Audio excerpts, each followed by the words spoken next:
안녕하세요, 여러분. 동영상을 올린 지 얼마 안 됐는데 테슬라 실적 발표가 조금 전에 나와서 급하게 급하게 동영상을 또 하나 만들었습니다. 2분기 실적 발표, 우리나라 시간으로는 7월 20일 오전이었고요. 미국 시간으로는 19일 오후였습니다. 자, 테슬라 2분기 실적은 전체적으로 좋았습니다. 그런데 장 마감 후에 발표했는데 시간외 거래에서 주가가 현재 한 4% 정도 하락하고 있습니다. 실적이 괜찮았는데도 주가가 왜 하락했느냐? 보통은 투자자가 실망해서죠. 자, 어떤 부분에서 실망했는지 보겠습니다. 매출과 수익은 모두 급등했어요. 그런데 영업이익률이 하락했습니다. 테슬라한테 제일 중요한 게 두 가지죠. 생산 대수하고 영업이익률입니다. 그런데 영업이익률이 하락했다는 거죠. 먼저 매출부터 보면요. 2분기 매출이 249억 달러 나왔습니다. 시장 기대에 넘어선 수치고요. 사상 최대 매출입니다. 전기차 사업 매출로만 보면 전년 동기 대비 46% 증가했습니다. 테슬라는 전기차 사업 외에도 에너지 사업, 소프트웨어 서비스 사업 이런 것들이 있습니다. 자, 주당 순이익 역시 시장 기대를 넘어섰습니다. 10%나 넘었어요. 전년 동기 대비 20% 늘었습니다. 그런데 영업이익률이 9.6% 나왔어요. 시장 예상이 12%였는데 그거보다 훨씬 낮게 나왔다는 겁니다. 지난 5분기 중에 가장 낮은 영업이익률 기록했고 3분기 연속 영업이익률 하락하고 있습니다. 문제가 되는 거죠. 자, 영업이익률 하락 원인에 대해서 테슬라는 가격 정책 때문이었다. 믹스 앤 프라이싱이라고 하는데 가격을 낮췄다는 거고요. 그 다음에 배터리, 특히 4680 셀 생산 비용이 올라갔다. 지금 테슬라는 이 셀로 다 교체를 할 생각입니다. 특히 대형차에는 4680을 넣으려고 하는데 이 배터리의 생산 비용이 만만치 않다. 이 얘기고요. 그 다음에 R&D 지출이 많이 올랐습니다. 1분기에 7억 7천만 달러였던 것이 2분기에는 9억 4천만 달러를 지출했어요. 주로 AI에 투자했습니다. 작년에 테슬라가 비용 감축을 위해서 AI 쪽 연구 인력을 많이 감원했어요. 그리고 올해 다시 뽑기 시작했고 2분기에는 인력뿐만 아니라 장비도 새로 갖추고 있습니다. 그래서 그 비용이 증가했다. 이런 얘기고요. 자, 사이버 트럭. 테슬라 팬들이 기다리고 있죠. 이 사이버 트럭이 오늘 문제가 됐어요. 7월 15일에 생산 시작했다. 이렇게 홍보를 했거든요. 그래서 전 세계 언론에서 이 사이버 트럭을 다뤘죠. 외관부터 굉장히 특이합니다. 미래 사이파이 영화에서 나올 법한 그런 외관이죠.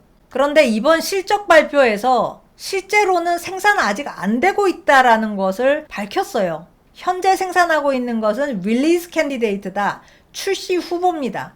베타 테스트 맨 마지막 단계에 생산하고 있다라는 거예요. 그러니까 아직도 버그를 확인하고 있는 중이다. 이런 겁니다. 투자자들 당연히 실망했죠. 자, 앞에서 말씀드린 것처럼 테슬라 지표 중에 제일 중요한 두 가지, 생산 대수와 영업이익률인데요. 생산은 원활했습니다. 2분기에 46만 6천 대 생산했어요. 일론 머스크가 올해 200만 대 생산하겠다고 약속을 해놓고 있습니다.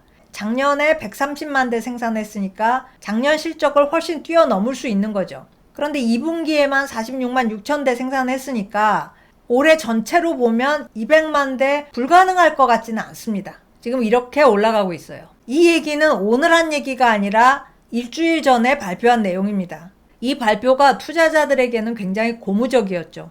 자, 테슬라에서 가장 중요한 지표 두 번째, 영업이익률입니다. 이 영업이익률이 하락했다는 것의 의미가 뭐냐? 테슬라는 스스로 플랫폼 기업이 될 거라고 얘기하고 있습니다. 모빌리티의 플랫폼 기업을 지향하고 있는 거죠. 만약에 테슬라가 그렇게 된다면 영업이익률은 팔면 팔수록 늘어야 됩니다. 그런데 그렇지 못하다. 그러면 플랫폼 기업은 못 되는 거 아닌가? 전통적인 자동차 제조사 중에 하나가 돼버리는 거 아닌가? 이런 느낌이 들죠. 테슬라 투자자들로서는 생각하기도 싫은 상황이 될 수도 있다는 겁니다. 자, 작년 한 해 영업이익률이 17%였어요. 그런데 올해 2분기에는 9.6%로 떨어졌습니다. 이 영업이익률이 자동차 업계에서는 낮은 거 아닙니다. 여전히 전기차 업체 중에서는 1위고요. 전체 자동차 회사들 중에서도 포르쉐 다음으로 2위입니다. 그리고 포르쉐는 생산 대수에서 테슬라에 뒤처지죠. 올해 지나면 테슬라의 절반밖에 안 될 거예요. 그래서 이 9.6%가 나쁜 편은 아니지만 지금 2분기에 여기쯤 와 있다는 건데 왜 이렇게 계속 하락하고 있느냐. 결국 테슬라가 특별한 회사가 아니면 어떡하지? 이런 걱정을 불러일으키는 실적이 나온 겁니다. 자, 테슬라 CEO 일론 머스크의 야심은 자동차 업계를 정복하는 거예요. 그냥 정복하는 게 아니라 플랫폼 기업이 되겠다는 겁니다. 자, 일론 머스크는 2030년에 2천만 대 생산할 거다. 이렇게 얘기를 했습니다. 이건 좀 비현실적인 목표죠. 글로벌하게 한 9천만 대 생산되는데 현재 세계 1위인 토요타보다 거의 2배나 생산하겠다는 겁니다. 자, 어쨌든 생산 목표는 2천만 대고요. 또 하나 목표가 있습니다. 자율 운행 소프트웨어를 통한 구동 모델을 완성한다. 이것만 되면 더 이상 평범한 자동차 회사가 아니게 되는 겁니다. 그야말로 플랫폼 기업, 네트워크 효과를 내는 회사가 되는 겁니다. 테슬라 장기 투자자들은 이 두 번째 목표를 염두에 두고 있어요. 테슬라는 그냥 자동차 제조사가 아니다. 그렇기 때문에 현재 테슬라 시가총액이 9천억 달러를 상회하는 겁니다. 고점은 1조 달러 넘었었는데 그 후에 하락했다가 다시 반등하고 있습니다. 이 시가총액이 의미하는 바가 굉장히 커요. 세계 10대 자동차 회사 중에 테슬라를 제외한 나머지 9개의 시가총액을 다 합쳐도 이 액수가 안 나옵니다. 테슬라가 그 정도로 꿈과 희망을 주는 회사다라는 거죠. 또 하나 PE 레이쇼, 퍼라고 하죠. 주가 수익 비율이 85입니다. 토요타가 10 정도 되고요. 포드는 아예 마이너스입니다. 자동차 회사의 주가 수익 비율이 아닌 거죠. 심지어 애플도 33밖에 안 됩니다. 마이크로소프트도 마찬가지고요. 테슬라에 대한 기대가 얼마나 하늘을 찌르는지 알 수 있죠. 테슬라는 현재 기존 전기차 회사들을 선도하고 있습니다. 배터리나 소프트웨어 그리고 제조 생산성에서 절대 우위를 점하고 있어요. 하지만 다른 회사들이 빠르게 추격하고 있습니다. 특히 물류 구매에서 그렇죠. 테슬라가 코로나 때 안정적으로 생산할 수 있었던 이유가 다른 회사들과 달리 수직적 통합을 해냈기 때문입니다. 배터리 원료까지 독점 공급을 받고 있어요. 반도체도 마찬가지고요. 그런데 이걸 다른 회사들도 따라하고 있다는 거죠. 그러니까 테슬라와의 격차가 좁혀질 수밖에 없는 거죠. 자, 테슬라의 단점 중에 하나가 자동차를 사려고 했을 때 선택 범위가 너무 좁다는 거죠.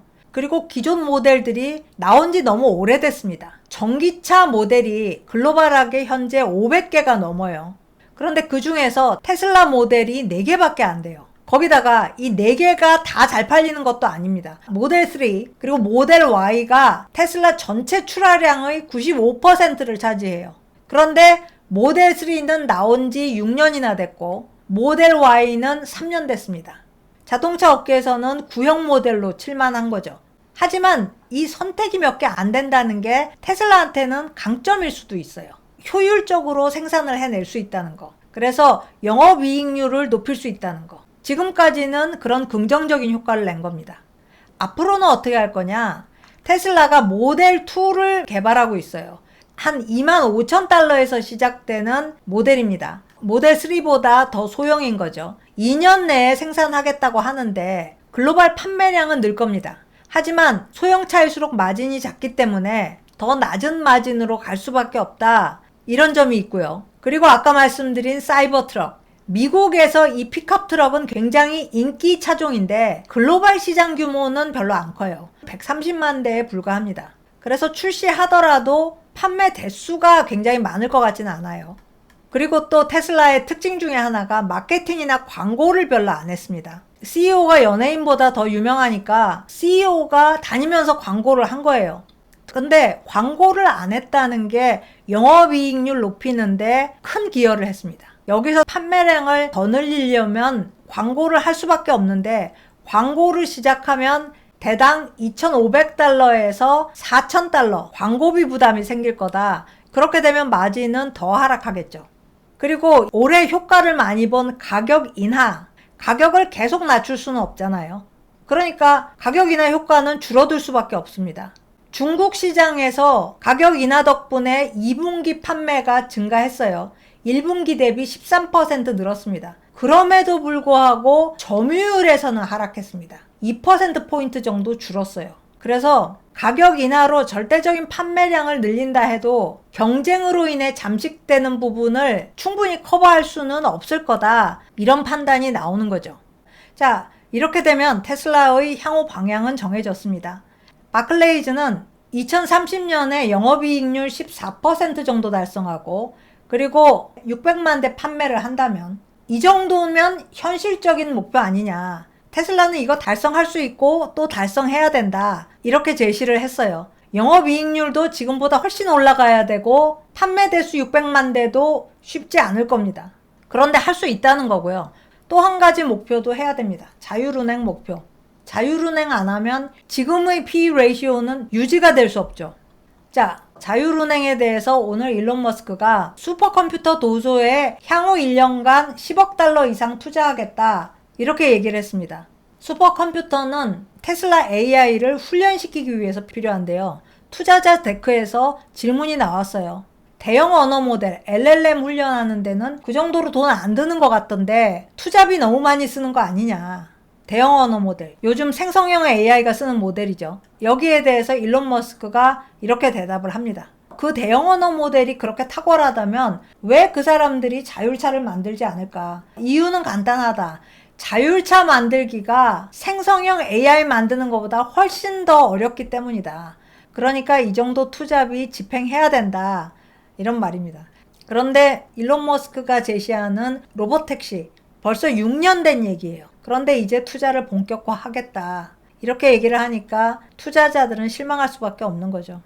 테슬라가 직면한 고정과제가 영업이익과 생산, 이것도 어렵지만 자율운행 부분도 마찬가지로 어려운 과제입니다. 그런데 이 둘 다 해내지 않으면 지금의 주가 수익 비율은 결코 유지될 수 없다. 이런 얘기입니다.